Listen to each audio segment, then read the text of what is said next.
Muy bien. Como siempre, dando las recomendaciones del caso, ya que estamos iniciando en la parte de las actividades de aprendizaje, recordarles siempre observar al ingresar el curso los anuncios que aparecen al momento de entrar para que de esa forma ustedes puedan tener la información sobre las novedades que vayamos viendo en el curso virtual. Del mismo modo, recuerden siempre consultar todo lo que tenemos en el contenido del curso. Para esta parte, como decíamos, vamos a estar viendo el primer componente formativo que se llama Hello, it's nice to meet you. Es el que vamos a estar teniendo acá en esta ocasión. Y ahorita vamos a ir viendo lo relacionado con la parte de las evidencias, pero por ahora espero que puedan ir primeramente a la parte del aprendizaje. Para este caso, en esta sesión vamos a tener allí la explicación sobre cómo está organizada la actividad de aprendizaje. Como veremos en esta parte, hay varias secciones que ustedes pueden ir observando. Cada una de ellas está en su correspondiente enlace. En cada una de las sesiones va a tener una explicación sobre los distintos temas que están relacionados y de la misma manera vamos a estar manejando un ejercicio que nos permite precisamente poner en práctica lo que vamos aprendiendo. Les recuerdo que los ejercicios que están en los componentes formativos no son calificables, es decir, no tienen nota, no afectan el desempeño final que ustedes van a tener en el curso, no les van a afectar en caso de que ustedes necesiten aprobar. Eso significa que lo que ustedes van a ver en este componente lo pueden repasar tantas veces ustedes consideren necesario. Por esa parte no van a tener allí mayores problemas. Entonces ya saben, muy pendientes de esto para que de esa manera ustedes vayan a estudiar sin tener mayores presiones, no se vayan a sentir allí poquito afectados porque no, es que yo ya hice los ejercicios, no, eso no afecta su nota. Lo que va a tenerse en cuenta para la calificación, para aprobar el curso, son las evidencias de la actividad de aprendizaje. Y ahorita las vamos a ver. Pero lo que vamos a tener acá, no se preocupen, con toda tranquilidad.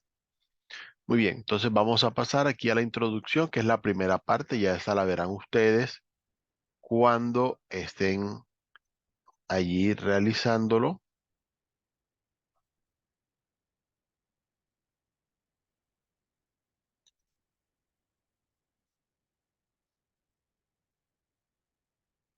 Muy bien. Entonces, en esta primera parte vamos a tener ahí el video. Ustedes lo pueden ver ya por su cuenta directamente según lo necesiten y observar las temáticas que vamos a tener. Ya eso lo observan directamente acá. Pues bueno, vamos a estar teniendo una explicación detallada de lo que tenemos hoy, así que no es tan urgente afortunadamente. Vamos a ir viendo enseguida la primera sección y vamos a tener allí los temas que vamos a estar trabajando. Como primero, tenemos acá lo que son las categorías gramaticales básicas, como para hacer un poquito de repaso a lo que vamos a estar manejando. Eh, en esta clase de temas, esto es un poquito como de introducción, de entender en contexto cómo funciona esa parte, porque muchas veces, y esto siempre suelo tenerlo en cuenta, cuando aprendemos otro idioma es muy importante conocer nuestro idioma. Por decir un ejemplo, era muy común, y esto fue cambiando con el paso de los años, que vinieran libros de inglés que decían, escriba una carta a un amigo y diga, pero por más que la persona sepa inglés o no sepa inglés, si nunca ha redactado una carta en español, ¿cómo lo va a hacer en inglés? Entonces muchas veces hay que darle un poquito de reflexión a los temas desde el punto de vista de lo que nosotros ya conocemos. Y este es precisamente ese caso. A veces es bueno hacer un poco de reflexión sobre cómo funcionan precisamente esas temáticas que ya nosotros conocemos. Muy bien, entonces vamos a empezar por la parte de los artículos. Los artículos, en este caso, normalmente, tanto en inglés como en español, pueden ser definidos o pueden ser indefinidos. Si yo le digo a alguien, dame una silla, y luego le digo, ¿por qué me trajiste esa silla? Yo no quería esa silla. Entonces se da una diferencia. Si normalmente pasa así, y yo le digo, dame una silla, me tendrían que decir, ¿cuál silla? Pero si yo digo, ahí diría, cualquiera, porque es una silla. Y si reclamo después la silla, me dirían, pero dijiste, dame una silla. O sea que puede ser cualquiera de las sillas. De esa manera se desarrolla. Pero si yo digo, dame la silla y no me preguntan qué es, entonces yo después puedo decir, yo te dije, dame la silla, te hablé de una silla en específico. Entonces, más o menos a este estilo del ejemplo, así sucede en este caso. Vamos a utilizar el artículo definido cuando estamos hablando de una persona, objeto, animal o lugar en particular. Y vamos a utilizar el artículo indefinido para hablar de cualquier persona o cualquier objeto, cualquier animal en general. Para hacerle allí un poquito la diferencia justamente a esa parte. Entonces, en español tenemos que los artículos pueden ser masculinos, femeninos, singulares o plurales. Allí como para tener la observación justamente de cómo funciona esa parte. Muy bien. Entonces, si es masculino, él, si es femenino, la, en plural, los y las. Los indefinidos podemos usar uno o uno a veces, una, plural, unos y unas. Y ahora vamos a hacer la comparación con lo que viene en inglés. Y la parte de los sustantivos, pues ya lo dijimos, o lo sabemos más bien, se refiere a cualquier palabra que se use para nombrar personas, cosas, animales, lugares. Algunos son comunes, es decir, se refieren a cualquier persona, cualquier animal, cualquier lugar. Mientras que otros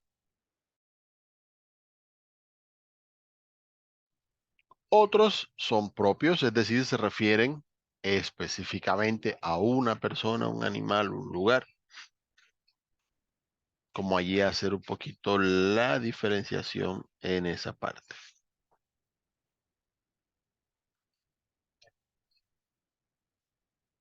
Muy bien. Entonces ya ahí tenemos un poquito la referencia para que ustedes puedan tener claro lo que vamos a ir viendo. En la parte de los artículos vamos a observar las diferencias que encontramos principalmente con lo que hay en inglés. Entonces, para el caso vamos a encontrar que en la parte de los artículos definidos solamente se utiliza un artículo definido y es the para todos los casos. Entonces es bueno que observemos esa diferencia ya teniendo claro de cómo funciona. En español lo vemos en inglés. No varía por masculino, femenino, no varía por singular o plural. Así que por esa parte no es que vamos a tener allí mucha diferencia para el caso. Entonces, a tener en cuenta en esta parte. Lo vamos a utilizar de la misma manera, o lo vimos, singular o plural, y masculino femenino. En inglés es muy raro que se haga diferenciación entre palabras que están en masculino o que están en femenino. Más que nada se realiza cuando hablamos de personas, pero entonces en la parte de los artículos no es como tan necesario.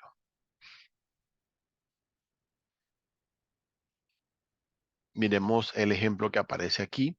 I need the biology book and the summary sheets. Necesito el libro de biología, ese libro en particular, al que se hace referencia, y esas hojas de resumen. No son otras, son esas mismas. Pero si vamos a mirar que precisamente utilizamos the para todos esos casos de los que hablemos de uno o de varios en particular, que sean específicos.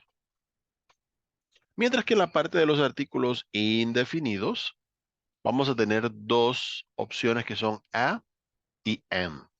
En este punto hay que hacer una diferencia con lo que tenemos en español. Lo primero es que a y am pueden utilizarse, como acabamos de explicar, tanto en masculino como en femenino. No hay diferencia en eso. La diferencia que van a encontrar al utilizar a y am es cuando sigue un sonido de vocal, utilizamos an. Por ejemplo, una cebolla, an onion. Una hora, an hour. Un paraguas, an umbrella. Mientras que si empieza con sonido de consonante, lo vamos a utilizar con a. Por ejemplo, a potato, una papa. A hotel, un hotel. Ya escucharon allí, la H en inglés no es tan muda, eso lo vamos a ir practicando durante este nivel. A university, una universidad. Aquellos que no han escuchado de pronto, en español también pasa que a veces el sonido, en este caso de university, no va a ser de vocal, sino que va a ser un sonido más fuerte, como si fuera consonante. Como cuando uno dice amarillo, es más fuerte el y, mientras que si uno dice rey, la Y, a pesar de que vaya como consonante, tiene un sonido más suave, casi como de vocal. Entonces, en este caso específico, hay un parcito de excepciones, va con A. Sin embargo, en la gran mayoría de los casos, para ustedes ir a la fija, si ven que sigue una vocal o sigue una H que no suena, y sigue ahí sí un sonido de vocal, como en este caso, our, entonces sí va a ir am. Eso no tiene que estar al 100% claro todavía, pero sí es bueno que ustedes lo conozcan y puedan ir obviamente teniendo claro ese concepto. Ahora, a y an significan uno o una, como dijimos, va igual para ambos géneros, pero cuando lo vayan a utilizar en plural, deben utilizar some.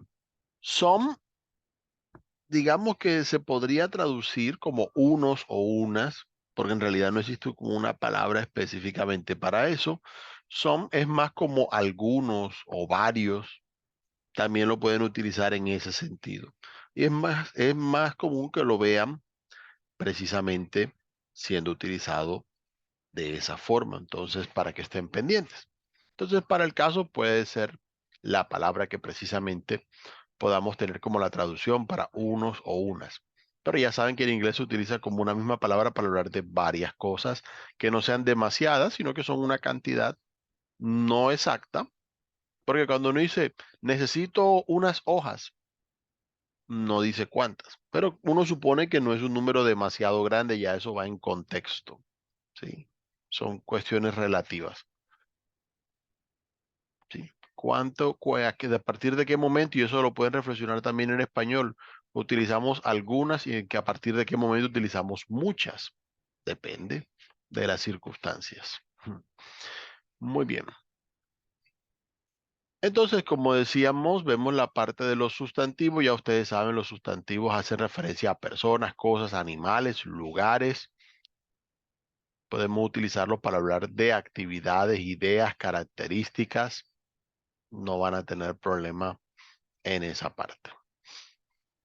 De estas secciones, solo por hacer un poquito de, digamos, de consejo, La mayoría de las veces cuando hablamos de actividades, es decir, de verbos que vamos a utilizar como si fueran sustantivos, es muy común que en inglés terminen en ing. Se los van a encontrar bastante de esa manera, para que los tengan allí un poquito pendientes y van agregando al vocabulario.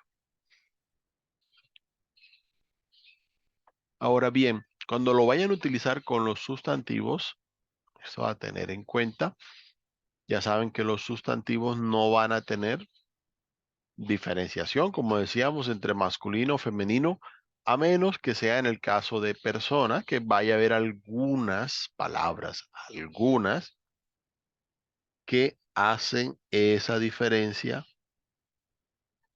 entre masculino y femenino, pero no es todo el tiempo. Entonces, muy pendientes al momento de tener la observación en esa parte para que sepan exactamente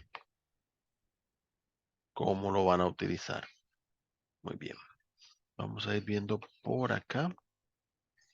Aquí aparecen los que decíamos, los que son comunes. Si digo a man, un hombre, eso es en cualquiera. Muy bien.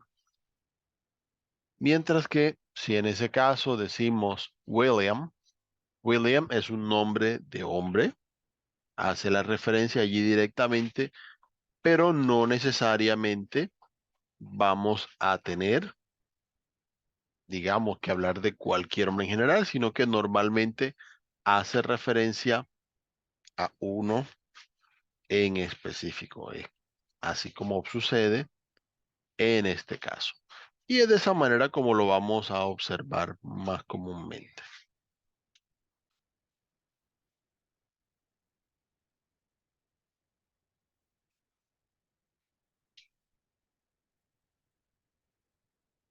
Muy bien. Entonces ya allí vamos viendo precisamente esa parte. Igual que ocurre en español, ya saben que los sustantivos propios se escriben con mayúscula inicial. De la misma manera, ya ustedes saben que muchas veces la palabra que utilizamos común puede ser precisamente como tomemos la referencia al momento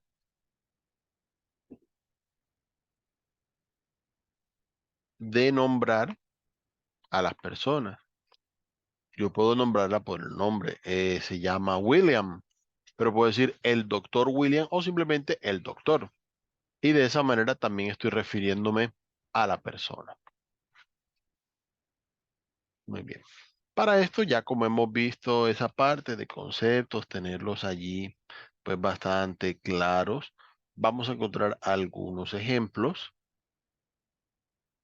que aparecen allí. Obsérvenlo bien para que no vayan a tener allí mayores problemas al momento de utilizarlo. Para este caso, esta primera sección nos va a dejar un ejercicio que es de opción múltiple. Aquí vamos a mirar cuando vayamos a utilizar a o an o the. Mirar qué tan específico está siendo precisamente lo que allí aparece.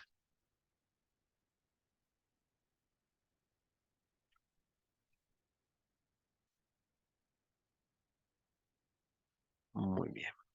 Bueno, entonces ya en la medida que ustedes vayan viendo las respuestas,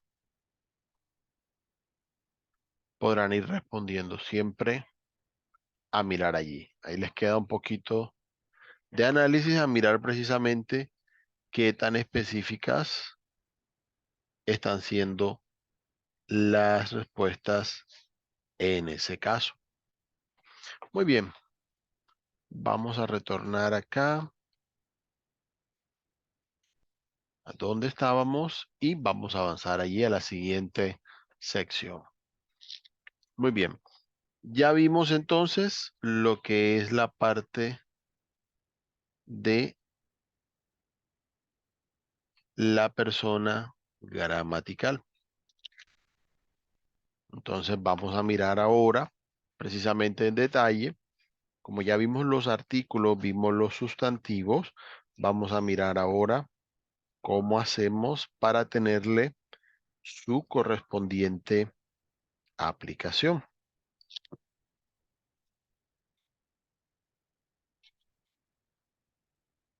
Muy bien.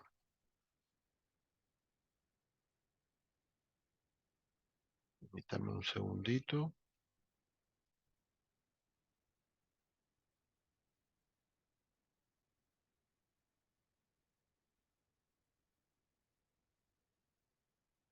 Bien. Entonces, para este caso, como decíamos, ahí entró alguien. Vamos a tener precisamente analizando el verbo to be. Sé que algunas personas le tienen un poquito como de miedo a él, no se preocupen, lo vamos a ver de la manera más práctica posible.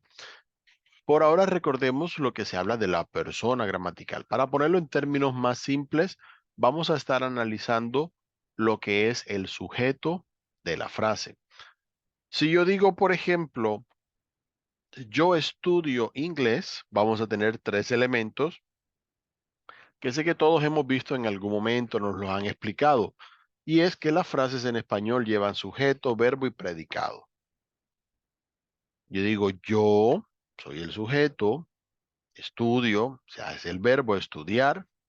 Inglés sería en este caso el predicado, lo que complementa la frase.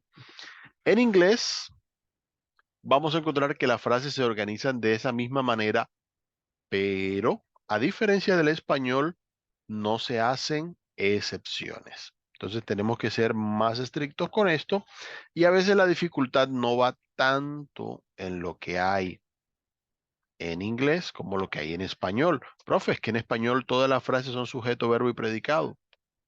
Resulta que no todas son así. Si yo digo, por ejemplo, me gusta el inglés o digo el inglés me gusta, se puede organizar de ambas maneras, se van a dar cuenta que para el caso, el sujeto soy yo, pero no aparezco en la frase. Dice el inglés me gusta. Aparece el inglés al principio de la frase en muchas ocasiones. No sigue el mismo orden porque a veces puedo decir me gusta, no aparece yo. Entonces, en ese sentido, en inglés, vamos a encontrar que a medida que veamos los ejemplos en las frases, si digo yo, que en inglés es I, que es el primer pronombre que tenemos acá, entonces la frase empieza por I. El verbo gustar, que es like, para aquellos que les han dado like a las publicaciones en redes sociales. Entonces, I like English, para decir me gusta el inglés. Entonces, vamos a encontrar que para el sujeto, en inglés, las frases pueden empezar con el sujeto, pero es no solo como en español, que a veces lo pueden cambiar de orden, sino que en inglés lo común es eso, que siempre empiecen las frases por el sujeto. Y en español yo también puedo decir, por ejemplo, estudio inglés en tal instituto. No necesariamente tengo que decir yo estudio inglés. Mientras que en el caso de lo que vemos en inglés, las frases siempre deben llevar un sujeto y obviamente siempre deben llevar un verbo. No es opción. Entonces, recuerden eso. Ahora, así como vimos los sustantivos, si no colocamos un sustantivo, debemos colocar un pronombre. ¿Sí? Entonces, ahí vamos a observar precisamente los pronombres que puedan haber. Ya veíamos el primero de ellos que es I, o sea, yo. Tenemos you. You tiene una característica muy buena y me voy anticipando, y es que en inglés puede significar tú, puede significar usted. No hay diferencia entre formal e informal en eso, aunque como vamos a ir aprendiendo, hay expresiones que son formales y otras informales. Pero you, como lo vemos más abajo, también puede significar ustedes. Es más una cuestión de contexto. Después, cuando veamos las frases, veremos las diferencias en ese caso. No se compliquen por lo que lo vean así.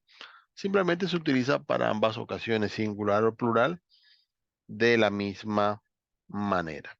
Entonces podemos estar un poquito allí como más en confianza con eso. para que no se vayan de pronto más adelante a complicar con eso, sino que ya saben que es común que venga de esa forma.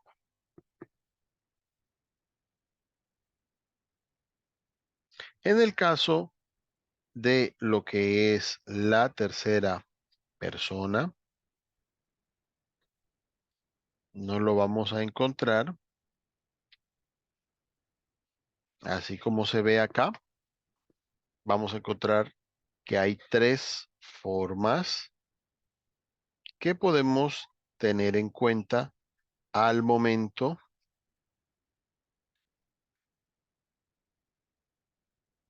de tener la aplicación en este caso. Bien, como les decía hace un rato, en la parte de lo que es el inglés, vamos a tener que no hay mucha diferenciación entre masculino y femenino. ¿Ok? Muy bien.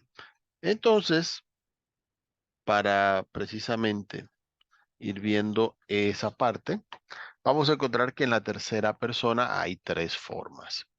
Para que ustedes entiendan lo que es la tercera persona, cuando yo hablo, yo soy la primera persona.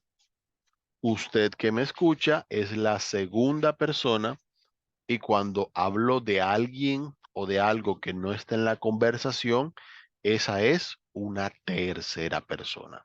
Entonces, la tercera persona, en este caso en singular, lo vamos a utilizar cuando hablamos de una persona, un animal, un objeto, un lugar que sea solamente uno y que por lo tanto no está en la conversación. Podemos nombrarlo, como vimos ahorita, con un sustantivo o podemos nombrarlo con uno de estos pronombres. Vamos a utilizar he para hombre y she para mujer. Hay que decir, en este caso, estos dos pronombres son prácticamente que exclusivos para hablar de personas. También se pueden, en algunos casos, se pueden aplicar para, por ejemplo, ciertas mascotas.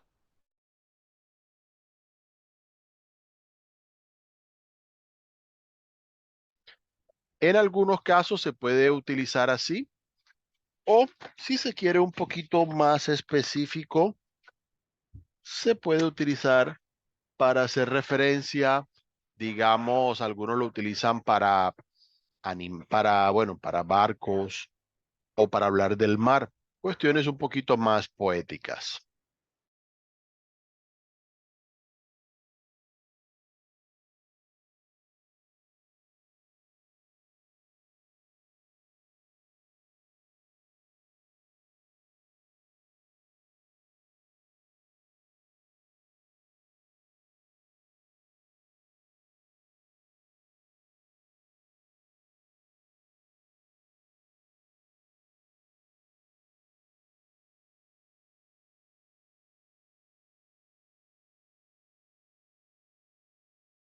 Muy bien, entonces para el resto de situaciones, cuando hablamos de animales, cuando hablamos de objetos, cuando hablamos de lugares, vamos a utilizar it para referirnos a eso, a ese animal, a ese objeto.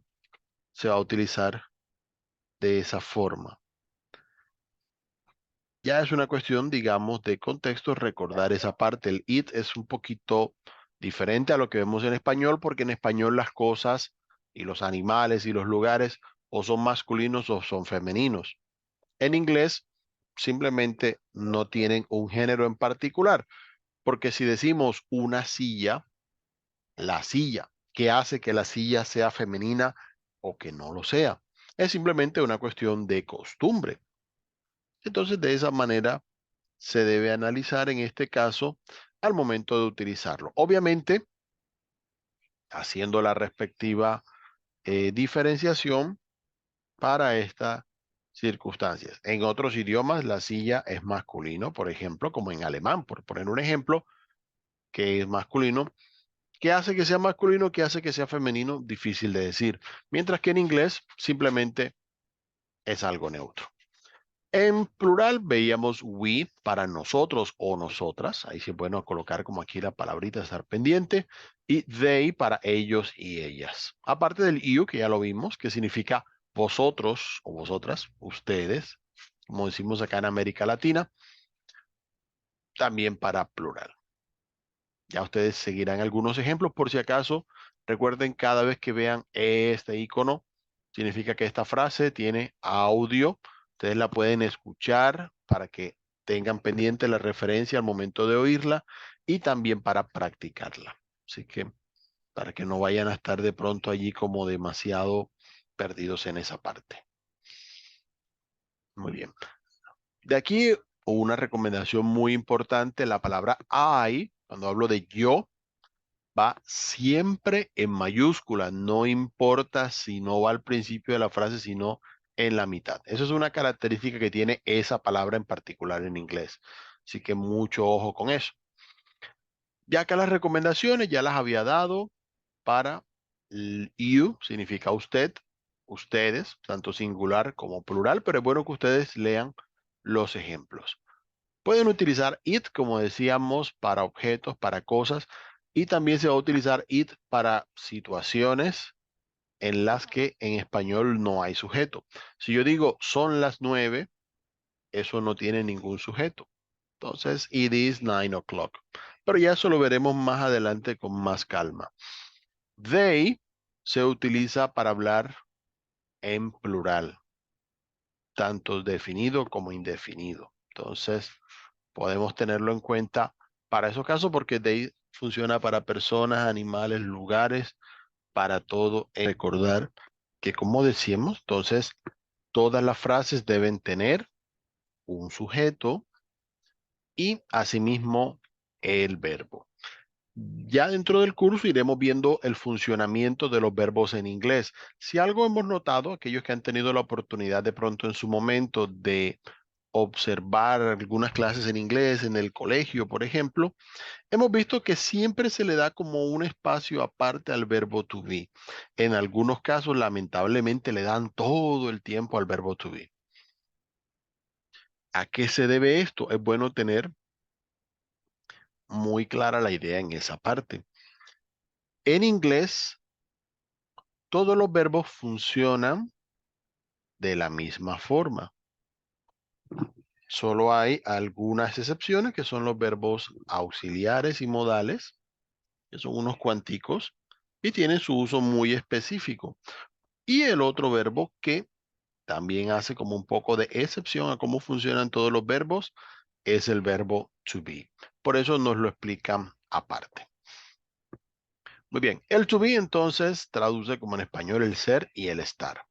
Algo que debemos analizar para el momento de precisamente hacer la comparación. Como les digo, a mí me gusta siempre tener claro cómo funcionan las cosas en español. Siempre que haya una referencia que nos pueda servir, la podemos utilizar. En el caso del inglés, a algunos les complica. No, es que la conjugación del verbo to be para mí es complicada. Lo que pasa es que nunca lo analizamos desde el punto de vista de lo que hacemos en español. Si tenemos el verbo ser, por ejemplo, en español, tenemos que aprendernos varias formas. Soy, eres, es, somos, son. Son distintas formas y son del mismo verbo. Algunas se parecen al verbo, otras ni siquiera se parecen. Porque, por ejemplo, en el caso del verbo amar, yo amo, tú amas, él ama, todas se parecen. Pero en el caso del verbo ser, tú eres. Ni siquiera se parece al verbo ser. Pero ya nos acostumbramos a que hay esas distintas formas y así lo utilizamos. Entonces, no nos es complicado en esa parte utilizarlo o no utilizarlo, sino que ya nos acostumbramos a él. En inglés, los verbos normalmente no tienen conjugación. El verbo to be es quizá el único que lo hace. Los demás verbos solo hacen diferenciación de la tercera persona, que ahorita la veíamos en la explicación. Entonces, vamos a observar esas formas, pero tengan en cuenta antes de pronto de pensar que es que el inglés me enreda con el verbo to be, en que nosotros hacemos lo mismo en español Y haciendo esa comparación es un poquito más fácil entender el motivo por el cual ocurren estas cosas en inglés. Muy bien. Entonces, vamos a observarlo aquí. El verbo to be tiene tres formas, que son am, is y are. Voy a empezar por am, porque am se utiliza únicamente para hablar de mí mismo. Yo soy o yo estoy, según como venga el caso. Siempre va acompañado de I am. No lo van a encontrar en ninguna otra forma. I am Brian, I am a teacher, I am from Barranquilla y así. I am in the virtual course. Todos los ejemplos de am siempre van a ser I am, porque siempre va única y exclusivamente para hablar de mí mismo, para hablar en primera persona. ¿Ok? Luego tenemos is. Is se utiliza únicamente para tercera persona. Es solamente cuando hablamos de una persona, un objeto, un animal, un lugar que sea único y exclusivamente uno. Mucha atención con esa parte para que lo puedan llevar allí de la manera que sea necesaria. Entonces van a utilizar is para esos casos.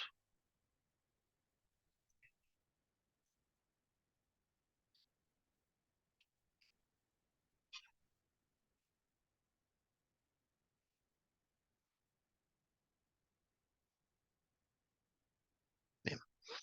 Entonces para esos casos vamos a utilizar is y es así como va a quedar aplicado. Entonces, por ejemplo, he is an architect, él es arquitecto. She is a lawyer. También se puede aplicar con nombres, no solamente con pronombres, sino con el nombre de la persona. Por ejemplo, William is an architect. No hay problema. Oh, she is in court. También se puede utilizar la profesión. The lawyer is in court. La abogada está en la corte. ¿Por qué no? Es una opción, ¿no? Solamente poniendo allí alternativas para ese caso.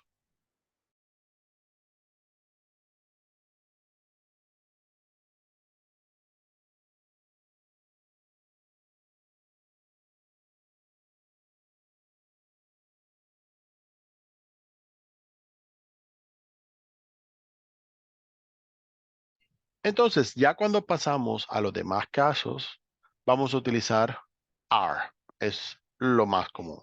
Entonces, am para mí mismo, is para hablar de algo o alguien en específico y are para todos los demás casos, para lo que es en plural o para hablarle directamente a una persona. Esa es la manera en la que lo vamos a ver con los ejemplos del verbo to be. Una característica que encontramos que es mucho más común del inglés americano que del británico y las otras variantes es la parte de las contracciones.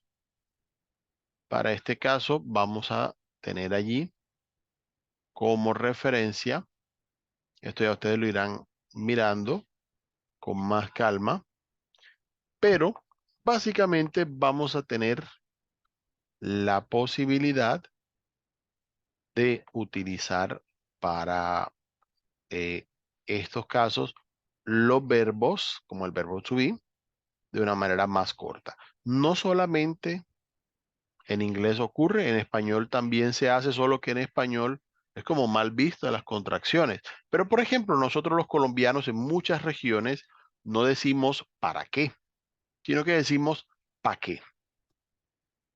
Son simples costumbres. No voy a decir si son buenos o malos, eso es una cuestión cultural. Cada persona tiene un criterio para eso. Pero en inglés, muchas contracciones ya son parte de la común manera de hablar, especialmente con los verbos. Vemos que siempre lleva un apóstrofe, una comita, como dicen algunos.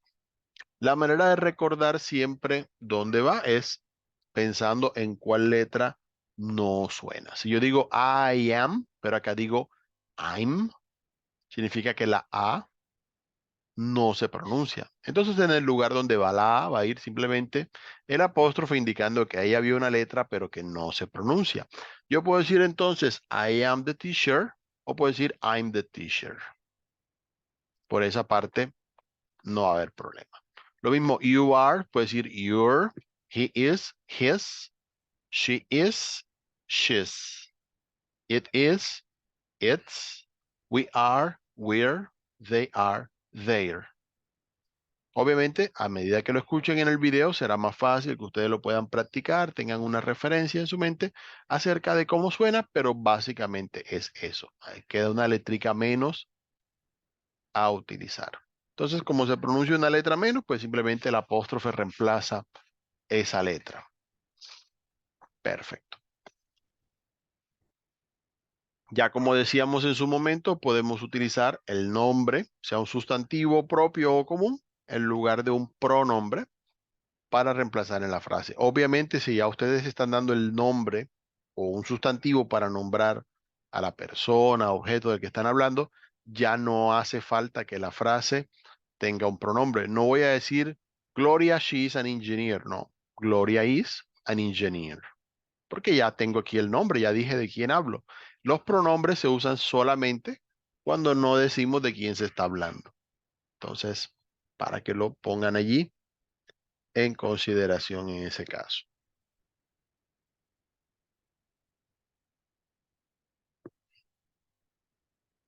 Miren los ejemplos que aparecen allí.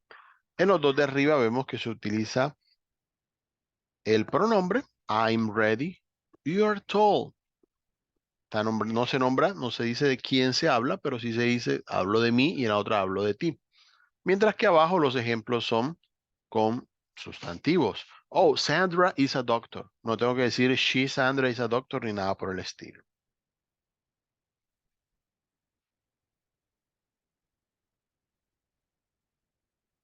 Y acá aparece en plural. My parents are in Cali. Aunque no digo sus nombres, estoy utilizando un sustantivo. Mis padres, ya con eso di a entender de quién hablo. Así que no necesito utilizar they. Para las frases negativas, simplemente al verbo le vamos a agregar el not.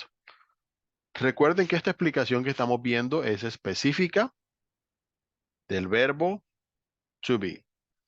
Ya más adelante iremos viendo cómo funciona para los demás verbos. Pero básicamente para el verbo to be la negación es simplemente agregar el not. Con eso suele bastar para este caso. Bien. Allí tenemos unos ejemplos en esa parte. También para la manera de hacer la negación, también vamos a encontrar contracciones.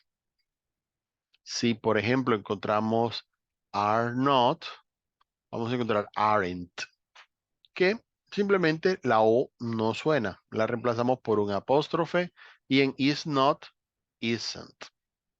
Obviamente, si ustedes no los utilizan todavía al hablar o al escribir, no pasa nada.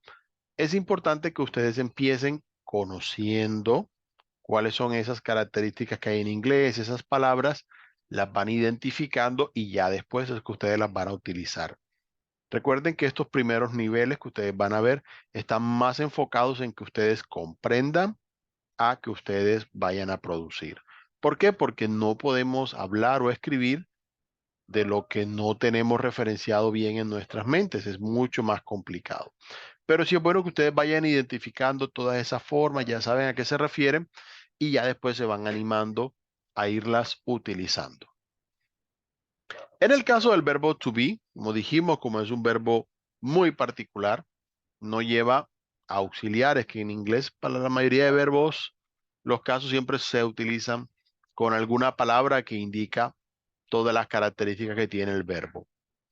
En este caso, vamos a utilizar el verbo al principio de la frase y de esa manera va a pasar a ser una pregunta.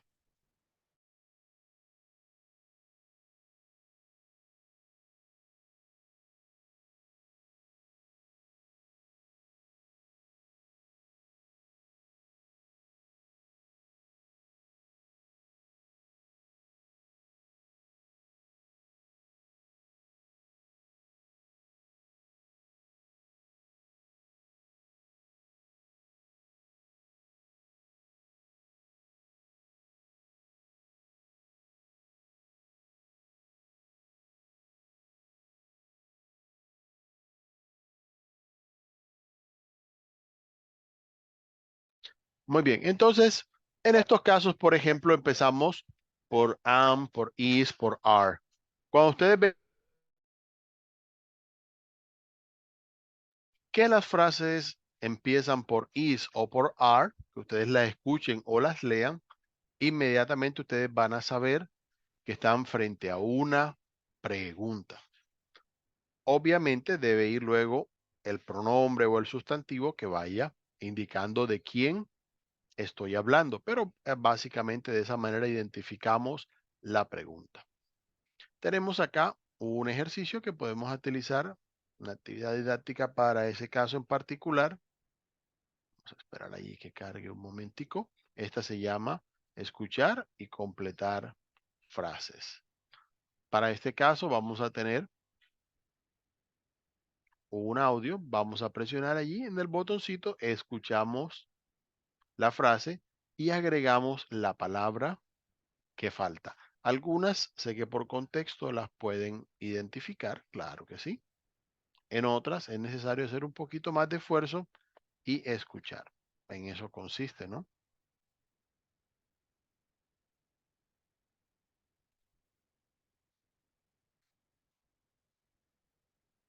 Muy bien. Entonces, ya ustedes irán realizando la actividad para que puedan ir practicando en esa parte. Vamos a pasar a la siguiente sección, que es la de greetings and farewells. Aquí, donde les decía ahorita, hay un poquito de diferencia entre formal e informal. Lo tuvimos allí pendiente porque no utilizamos, por ejemplo, palabras como tú y usted en inglés, pero sí vamos a encontrar que algunas palabras pues, son un poquito como más formales y otras más informales. Por ejemplo, en la parte de los saludos, hello es formal. Podríamos decir es estándar, no es informal, aunque se puede utilizar en todo contexto. Mientras que hi, que también significa hola, esa sí es más como en lo informal, no utilizarlo para hablar, por ejemplo, en un entorno de hablar con los jefes o cosas por ese estilo. Bien. Eh, de los saludos formales, hello, ya lo decíamos, good morning para el buenos días, good afternoon para las buenas tardes y good evening para las buenas noches. Tengan pendiente la palabrita evening, porque evening se utiliza para saludar específicamente, no para despedirse. It's an honor to meet you. Muy formal, es un honor conocerle. How do you do? ¿Qué sería? ¿Cómo le va o cómo ha estado? How are you doing? De manera similar a how do you do? ¿Cómo le ha ido? Nice to meet you. Un gusto en conocerlo, aunque nice to meet you, bueno, depende, puede ser a veces no tan formal en esos casos.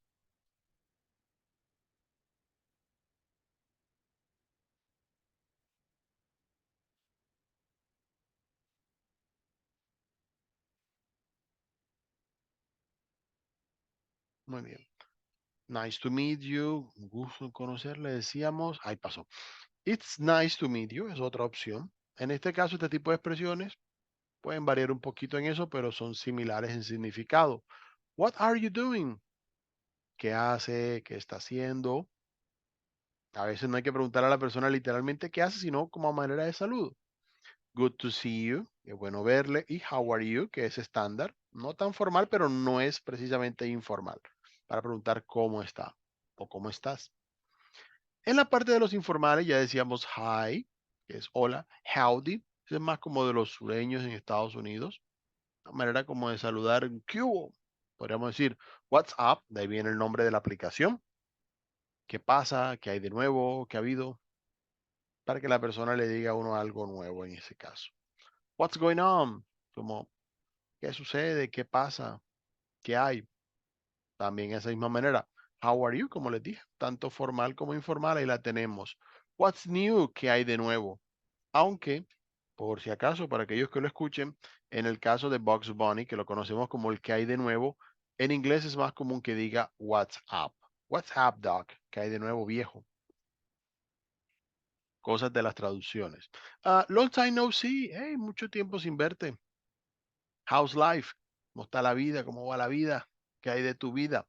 Eso lo preguntamos a veces en español. How is everything? ¿Cómo está todo? O simplemente, hey, también lo hemos hecho en español. How are things? ¿Cómo van las cosas? Ya ustedes mirarán de estos cuáles son más cercanos a su forma de hablar para que los vayan utilizando, pero bueno que ustedes sepan identificar los distintos tipos de saludos. Para las despedidas podemos encontrar goodbye para decir adiós. Farewell es bastante formal, una forma de decir adiós. Good night, buenas noches, lo que les decía ahorita. Good evening se utiliza para saludar y good night para despedirse. Para ponerlo allí pendiente, evening usualmente lo utilizan para hablar del periodo de la noche, lo que es entre el atardecer y la hora de dormir. Y night normalmente es desde que nos acostamos hasta que se acabe la noche. Entonces son como dos conceptos distintos, aunque ambos los traducimos como noche porque están dentro de lo que nosotros en español la llamamos noche. Take care, cuídate o cuídese dependiendo del caso. Esta es muy casi que escrita más que nada en cartas y correos. I look forward to seeing you again. Espero verle de nuevo. Casi nadie habla de esa manera.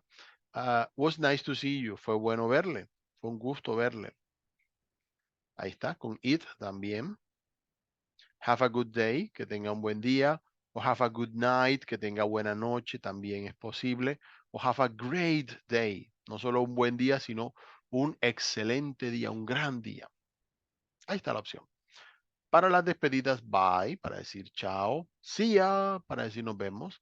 Ya, porque decimos see you, pero en informalidad, ya. Suena de la misma manera. See ya. See you later, hasta luego. A see you le podemos agregar tantas cosas. See you tomorrow, nos vemos mañana. See you on Monday, nos vemos el lunes. Depende. Ya lo podemos utilizar con casi cualquier expresión de tiempo, como en español, cuando decimos hasta tal tiempo, hasta mañana, hasta tal día. Bye bye o simplemente bye para decir adiós. Talk to you later, hablamos ahorita. See you again soon, nos vemos pronto. Catch you later, esa es bastante informal. A veces acá en la región se utiliza nos pillamos, sería lo más cercano, así como para recordar algo parecido, porque catch es atrapar. Entonces sería como que nos reunimos, nos reencontramos luego. Have a good one, que tenga buen día.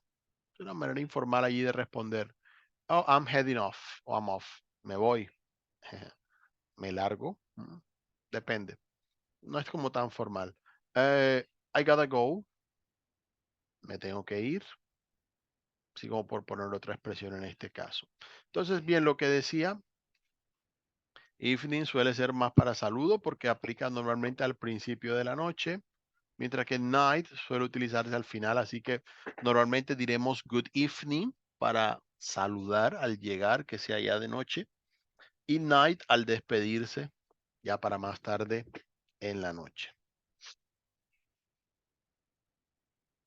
Muy bien. Acá vamos a tener para esta una actividad didáctica en la cual vamos a ir poniendo en práctica las palabras. Aquí podemos utilizar arrastrando estas palabras hacia los espacios para completar esas frases. Muy bien. La cuarta sección de esta es sobre vocabulario. Vamos a tener primeramente una parte en la que vamos a escuchar el alfabeto. Ya ustedes lo irán siguiendo. Recuerden prestar mucha atención especialmente en las vocales, porque estos sonidos nos van a ayudar mucho al momento de pronunciar las palabras en inglés. Las vocales en inglés tienen más de un sonido, eso es algo que todos conocemos y es donde sale algunas de las principales dificultades de algunos al hablar en inglés. Entonces, traten de practicar lo que es vocales cortas y vocales largas para que tengan más claro el concepto. Corta como en apple, por ejemplo la A, cat o man, larga como en car, far o bar. La E corta como en jet, net o bed, la E larga como en sheep, feed, he. La I que puede ir corta como en fish, pig o sheep, mientras que puede ser larga como en bird, third, first. La O que puede ser corta como en clock, dog, on, o puede ser larga como en or, for, door. La U puede ser corta como en sun, jump, up, o puede ser larga como en rude, crude o dude. También vamos a encontrar sonidos cortos como como en the o banana, another. Ese sonido ahí a tener en cuenta. Y también sonido corto como en full, put, should. Y como decíamos ahorita, el sonido de la Y lo vamos a escuchar tanto como en vocal como en consonante. Bueno, que lo escuchen y lo practiquen para que tengan pendiente cuando suena I, cuando suena I. Como decimos en español, la Y y la I latina. Muy bien, esta sección acá es sobre los colores. Vamos a encontrar yellow, orange, red, pink, así los conocidos por esa parte. Vamos a encontrar purple. A veces se puede utilizar violet, el violeta, ¿sí? Blue, green, white. Vamos a encontrar black, brown, por si acaso, colombianos. Coffee no se utiliza como color en inglés. No dicen he has coffee eyes. Eso lo hacemos nosotros que tomamos café a diario y lo producimos. Entonces, brown en ese caso. Puede utilizar gray, puede ser con A o con E. Ahora vemos un poquito la diferenciación para el gris. Silver, el plateado.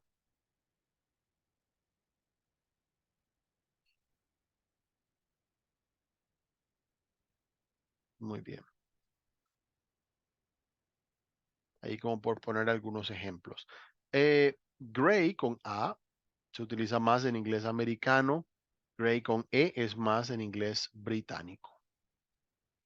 Color normalmente se escribe con O en esta parte en inglés y con O en inglés británico. Color.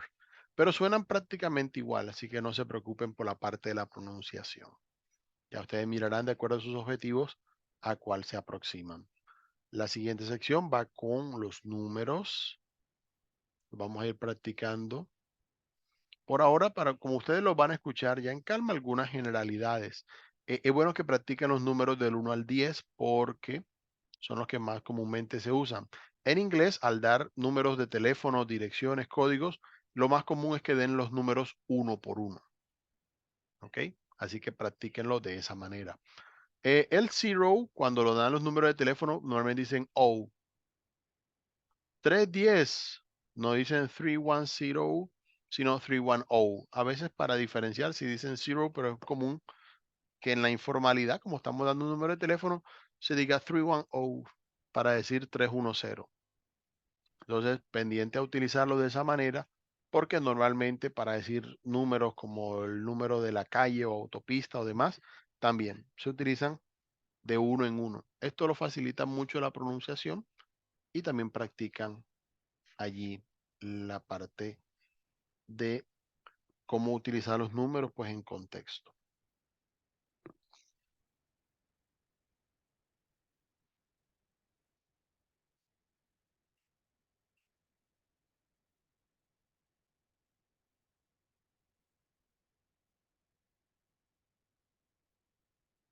Muy bien, vamos a ver acá. ¿Qué más tenemos? Bien, para los números del 11 al 19, el 11 que es 11 y el 12 es 12. Los números del 13 al 19 todos terminan en teen, ahí los van a escuchar, y la entonación siempre va más fuerte hacia el final de la frase. Allí tenemos las decenas, a diferencia de los números que vimos ahorita, hasta el 19, la entonación en este caso va al principio. Entonces encontramos que el 13 es 13, mientras que el 30 es 30. Entonces, para que diferencien al momento de pronunciar. Como característica, las decenas, siempre que se escribe junto con las unidades, llevan una rayita que los une. Eso es solamente entre decenas y unidades. Aplica también a decenas de mil por si acaso. Recuerden matemáticas. Muy bien. Miren, acá está lo que les decía. Hacer una referencia a cómo se pronuncian las palabras en cuanto a su entonación. El 14, 14. El 40, 40. El 15, 15. El 50, 50. De esa manera, con la sola entonación, ustedes pueden llegar a diferenciar las palabras que allí aparezcan. Entonces, muy atentos a esa parte.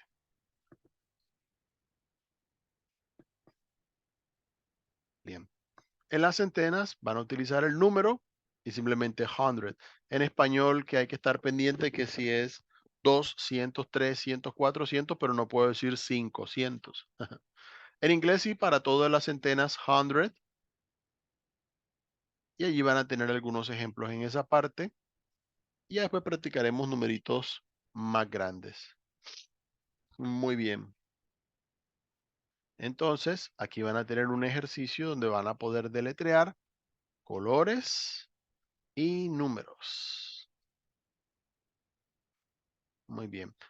Para este caso, escuchen los audios, luego completan las palabras y así pueden al final verificar. Muy bien. Y habiendo visto esta parte, vamos a ir cerrando allí lo que es la explicación sobre el componente formativo número 1. Muy bien.